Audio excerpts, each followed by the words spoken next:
A Assembleia de Minas retomou os trabalhos e oposição e situação já se posicionam no debate político que promete ser mais tensionado pelo ano eleitoral.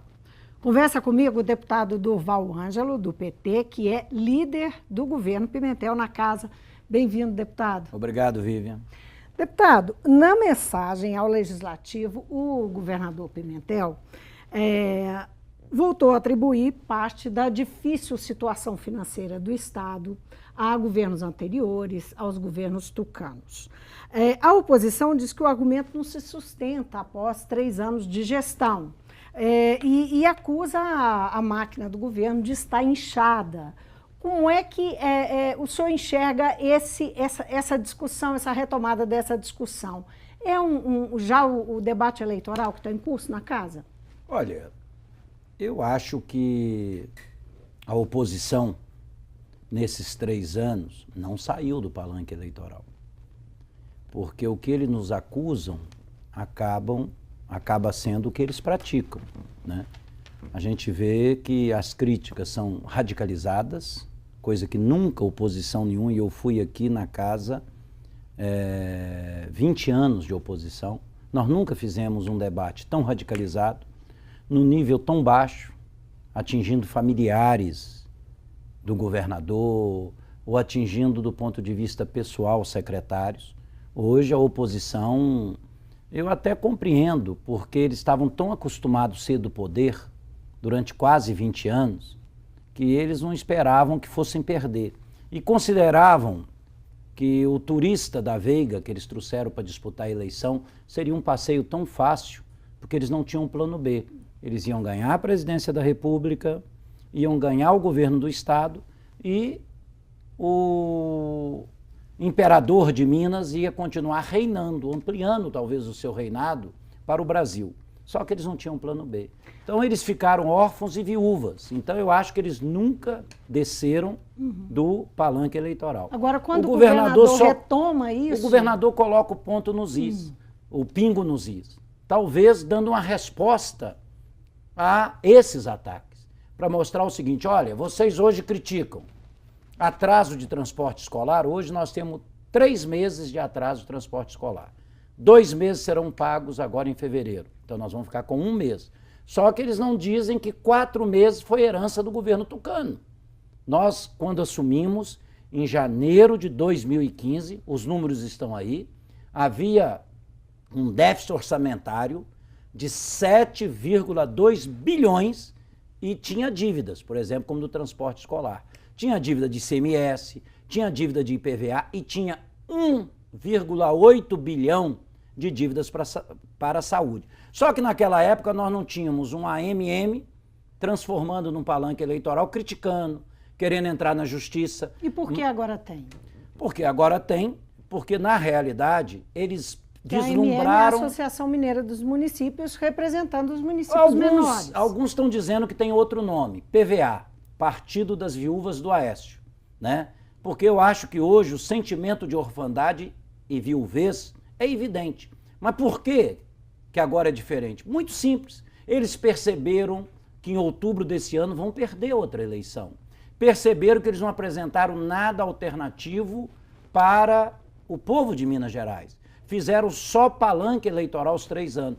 Tanto que em todas as pesquisas eleitorais, inclusive nas pesquisas que são feitas pelo PSDB e seus aliados, o Fernando Pimentel, mesmo sofrendo esse ataque perverso, pessoal, se mantém em primeiro lugar em todas as pesquisas. Se mantém em primeiro lugar, com mais de duas vezes quem vem em segundo lugar. Então eu acho que na realidade... Essa é uma pesquisa que o partido tem, o PT? Não, as pesquisas estão sendo divulgadas. O jornal Folha de São Paulo divulgou, a Paraná Pesquisa divulgou, MDA divulgou e Ibope também divulgou. E nós temos pesquisas nossas também. Nós temos pesquisa de dezembro do ano passado, que até dezembro não precisaria ser registrada. A partir de dezembro, as pesquisas, a partir de janeiro, as pesquisas precisam ser registradas, como diz a lei eleitoral. Então eu acho que por essas pesquisas, eles chegaram à seguinte conclusão: gastaram toda a munição, gastaram todos os argumentos políticos eleitorais não derrubou. Então eles vão perder de novo. Então eu acho que, na realidade, é a aproximação de mais uma derrota que se aproxima que faz exasperar, radicalizar o discurso político. Agora, a propósito dessa questão dos municípios, dessa queixa dos municípios em relação ao repasse, que vem sendo vocalizada pela AMM, nessa terça-feira, a oposição assumiu a tribuna, tomou a tribuna do plenário para dizer que vai fazer obstrução até que o governo regularize. O governo, o secretário Odair Cunha, quando esteve aqui, leu a mensagem do governador, depois ele deu entrevista e falou que o governo pretende em até 2 meses regularizar. Mas a oposição na casa se colocou numa posição de colher assinaturas para criar uma comissão que vá discutir um acerto de contas entre o governo do estado e os municípios. O senhor acha que vai prosperar? Do que dependeria uma comissão dessa para funcionar? Eu acho que nessa discussão, Vivian, 2 premissas têm que ser colocadas. Primeiro, que a oposição está no papel dela. Eu acho que a oposição age como oposição. E o discurso e a proximidade de mais uma derrota eleitoral preocupa muito a oposição. Então eles vão radicalizar aqui no discurso. A segunda premissa é que formação de qualquer comissão é da mesa diretora. O presidente vai ouvir a mesa. Quem decide formação de comissão é a mesa diretora. Então, eu não vou comentar essas 2 premissas. Agora, o que eu comento é o seguinte: eu acho até que seria bem-vindo uma comissão dessa. Inclusive para a gente ver os atrasos todos que nós tivemos no primeiro governo tucano, do Eduardo Azeredo, que a AMM nada disse, mas deixaria todo mundo estarrecido. Nós poderíamos ver as dificuldades do governo Itamar Franco e os atrasos do pagamento no governo Itamar, e que nos 2 últimos anos o PSDB foi aliado, e que também a AMM e a oposição nada falou, ou os atrasos que nós herdamos agora em 2015, em janeiro de 2015. O Estado sofre com essas dificuldades. O senhor acha que o eleitor vai conseguir enxergar esses argumentos? E até para situar a circunstância em que o Estado está? É outra premissa, que você não tem controle dela, nem eu, se o eleitor vai enxergar ou não. Agora, eu acredito que o nosso povo, apesar do Fernando Henrique achar diferente, é muito mais ético que seus políticos, é muito mais inteligente que seus políticos pensam e escolhe muito melhor do que seus políticos imaginam. Então eu coloco de forma subjetiva, porque eu não posso falar afirmativo. Eu acho que o povo vai perceber sim. O povo vai perceber que tem um velho ditado que diz assim, um adágio popular: esmola demais, o santo desconfia. Ataque demais, agressões demais, o eleitor percebe. Porque por exemplo, nós temos a situação do escalonamento da folha de pagamento, do próprio 13º, que vem sendo pago atrasado. O governo do estado tem feito, quer dizer, o servidor público, que é um grande contingente e que costuma ser uma medida da dificuldade, quando o governo tem dificuldade, da dificuldade que o estado tem tido em relação a toda a economia e a situação financeira. Mas olha bem. O senhor acredita, por exemplo, os professores. O senhor acha que isso vai, digamos, criar dificuldades na relação? Porque os professores têm sido apoiadores do governo. Os professores do Rio Grande do Sul, no governo PMDB-PSDB, estão há 5 meses de salário atrasado. Os professores do Rio de Janeiro estão há 3 governo PMDB, PSDB, estão há 3 meses de salário atrasado e não receberam ainda o 13º de 2016, nem é o de 2017. A segurança e os professores no Espírito Santo estão com salários atrasados.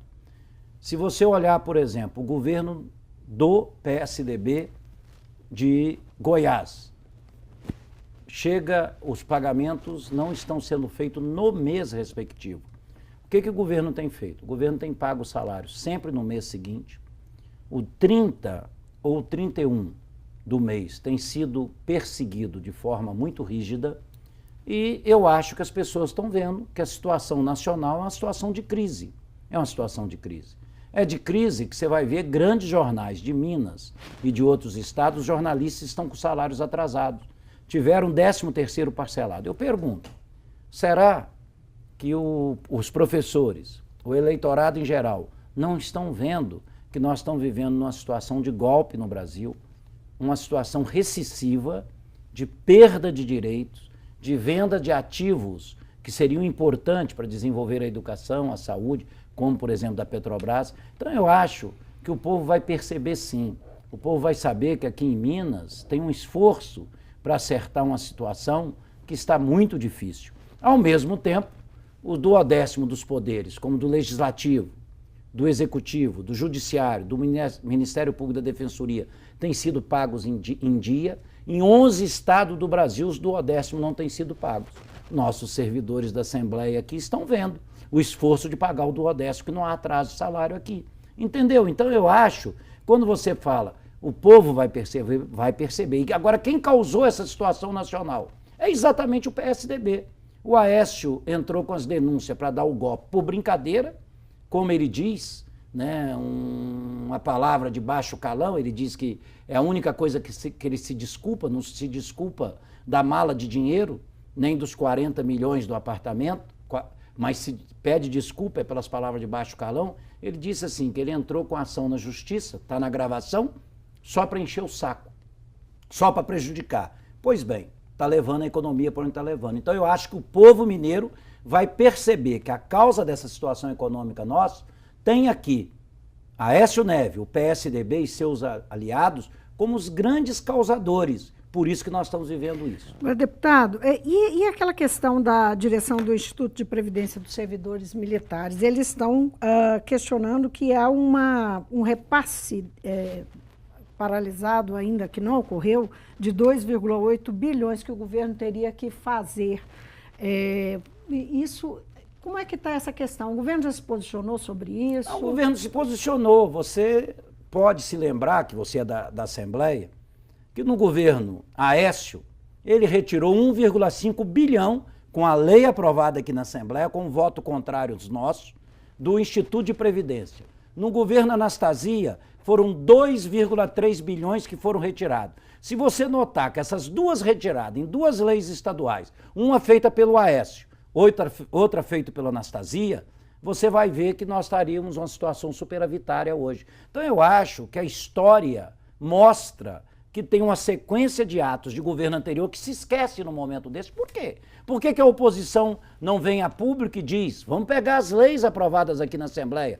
O Instituto de Previdência dos Servidores Militares tem uma crise, sim, mas uma crise causada em 2 momentos por governadores do estado, do PSDB, que retiraram dinheiro do fundo dos militares. Então, se você vai notar, isso é muito maior que a dívida atual.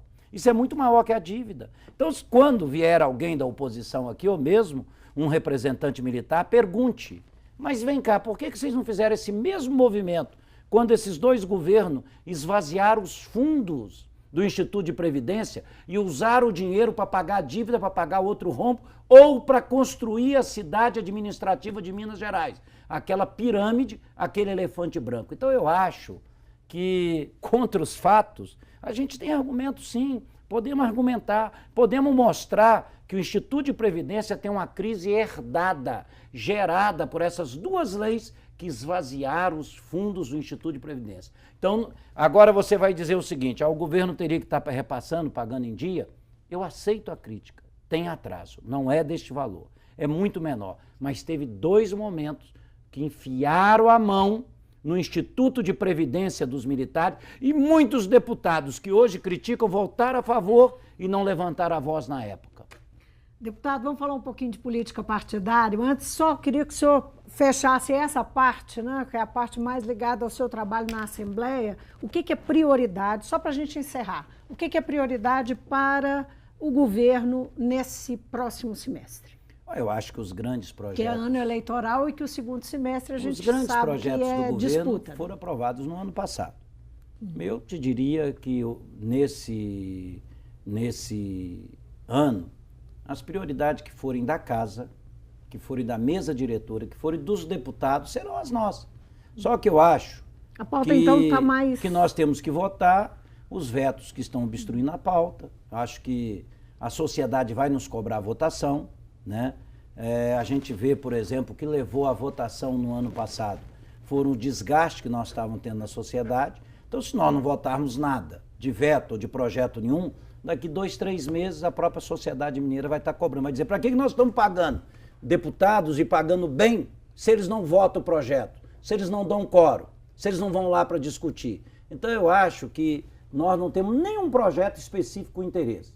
Nós temos a pauta legislativa, a relação da Assembleia com a sociedade. É isso que nos preocupa.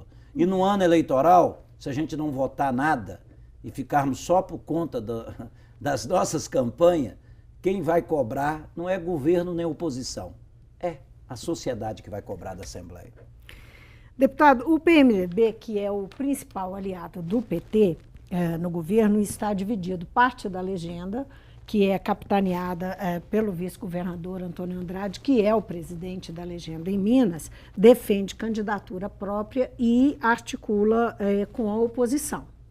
E o PT e o governador têm aliados, especialmente aqui a bancada do PMDB na casa, o próprio presidente da Assembleia, né, tem sido um apoio importante para o governador. Agora, o PT e o governador temem que haja um esgarçamento. Nós tivemos notícia nesses últimos dias, na verdade, nesta terça-feira, que o presidente do PMDB pretende convocar as prévias para o dia 17 de março, para decidir não o nome do candidato, mas se vai haver prévias ou não. O PMDB pode tá rachado. Há um temor de que possa perder, que o PT e o governador possa perder esse parceiro tão importante, que tem sido tão importante? Eu já acho difícil falar das questões internas do meu partido, o PT. É mais sobre esse sentimento, né? Não consegue ter uma palavra que seja definitiva. Do PMDB, o PMDB é um aliado importante no Estado. Os 13 deputados do PMDB apoiam o governo, estão conosco. Dos 6 deputados federais, só um que não apoia o governo, mas que já anunciou que vai filiar no DEM para sair candidato a governador, junto com Aécio Neves na chapa para senador.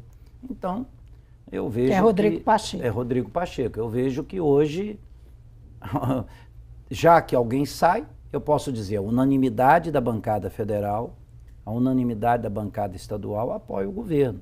Agora, como o PMDB sempre define suas questões, o MDB sempre define através de convenções. Então, acredito eu que o vice-governador, conhecido também nos meios políticos, não sou eu que digo, mas são os outros, como Toninho Traíra, né? Porque quando eu entrei aqui há 24 anos atrás, ele era suplente e traiu naquele momento o seu partido, né? E estava começando aqui na Assembleia, e mais uma vez ele trai o governador, ele trai o seu partido de novo. Eu acho que ele vai ter que demonstrar força no voto, né? Então, nós, do governo, temos a expectativa de que o PMDB continue conosco, continue na coligação, possa estar participando da chapa majoritária, na vice, ou no Senado, ou nos 2 lugares, né? A gente acha que a governabilidade em Minas passa pelo PMDB na chapa. Agora, nós sabemos que vai ser a convenção. E como que é definida uma convenção do PMDB? É definida pelos delegados eleitos nos municípios. As informações que eu tenho dos amigos do PMDB é que o vice-governador não foi muito feliz nas eleições de delegado, que mesmo na sua região ele não conseguiu eleger os delegados que esperava. E alguns aliados dele também não conseguiram. Prova disso, ele tem feito sucessivas reuniões da executiva, só reúne 5 membros da executiva, incluindo ele, que ele quer aprovar uma resolução 01/2018 que expulsa o Sávio Souza Cruz do partido. E eu fiquei sabendo que na última segunda-feira ele fez de novo uma nova reunião da executiva. Só estava ele sozinho, só ele. Nem os outros 4 aliados foram. Então eu acho que é difícil ele ter voto, mas se ele tiver os votos de maioria dos delegados contra a coligação PMDB-PT, eu acho que tem que ser respeitado. Isso faz parte de uma coisa que chama democracia. Agora, se ele está chamando convenção para definir, significa que ele até evoluiu um pouquinho. Ele está um pouco mais democrático, porque ele falava no ano passado que ia ter intervenção, que ele ia fazer intervenção, que ele ia voltar a ter maioria na executiva, que ele ia voltar a ter maioria no diretório. Então eu acho que ele está se democratizando. Acho que está lembrando que o MDB da resistência na ditadura militar é democrático. Então eu acho que se ele vai fazer convenção já é um grande avanço, porque ele dizia que ia ter intervenção, como ele dizia também que ia ser governador, tem 3 anos que ele está dizendo que vai ser governador, ele dizia que ia ter intervenção, não teve. Então eu acho que se vai ter uma convenção é bom. Pelo que o senhor está dizendo, o governador Fernando Pimentel segue firme apesar dele não ter manifestado isso oficialmente, ele segue firme para ser candidato à reeleição. Ele é candidato à reeleição. De onde saiu uma especulação de que ele estaria disposto a não disputar o governo do Estado e disputaria o Senado? Olha, deve ser. O que você acha? De onde surgiu isso? Deve ser de inimigos que o temem na disputa, não dele.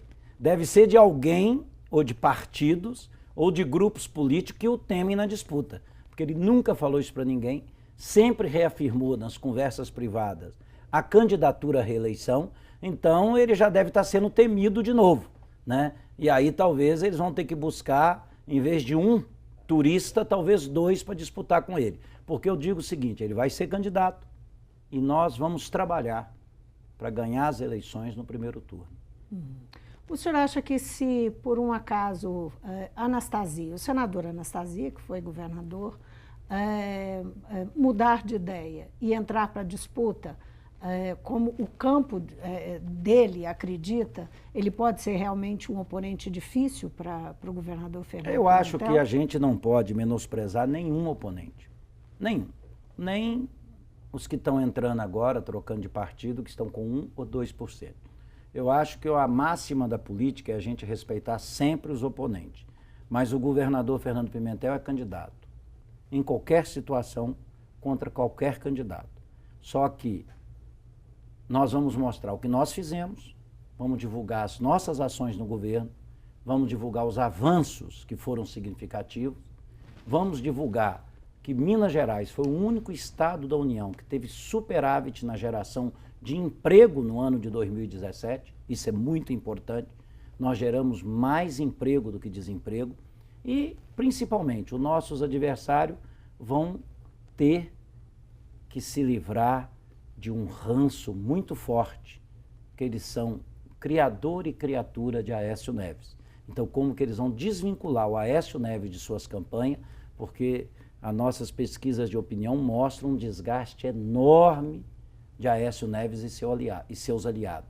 E todos que nós estamos vendo circulando na disputa, igual o próprio senador Anastasia, foram aliados do Aécio. Então, numa campanha, você mostra as suas virtudes, a sua força, mas como numa guerra, você trabalha também com a fraqueza do adversário.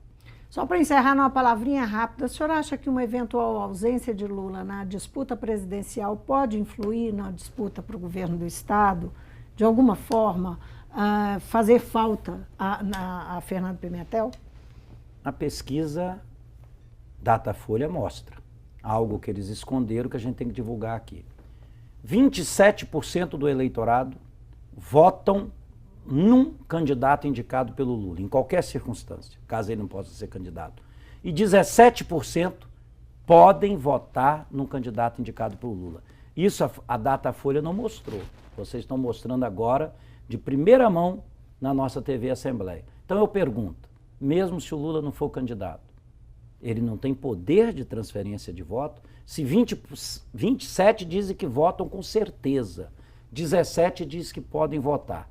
Então, podendo ser candidato, e eu acredito que o Lula vai poder ser candidato ou não, o Lula vai estar no nosso palanque. O senhor em tem, Minas então, Gerais. uma expectativa positiva em relação à decisão da Justiça em instância superior, mesmo depois do julgamento? Tenho. Eu acho que a Justiça vai mostrar que é justiça e não que está a serviço daquilo que a mídia pauta, de setores da mídia que pauta, e que não está a serviço do poder econômico nem do golpe. Talvez é a oportunidade para a Justiça que se omitiu tanto se redimir no Brasil. Deputado, muitíssimo obrigada por vir ao Mundo Vitor. Político. Eu que agradeço. Bom ano para o senhor. Para você também. Eu conversei com o deputado Durval Ângelo, do PT, ele é líder do governo Pimentel na Assembleia. Nós falamos desse início de ano, das posições da base da oposição, dos embates eleitorais que vêm por aí, as dificuldades que o governo enfrenta com a situação financeira e as perspectivas, inclusive, partidárias para a busca da reeleição de Fernando Pimentel. O Mundo Político fica por aqui. Obrigada por nos acompanhar e até o próximo programa.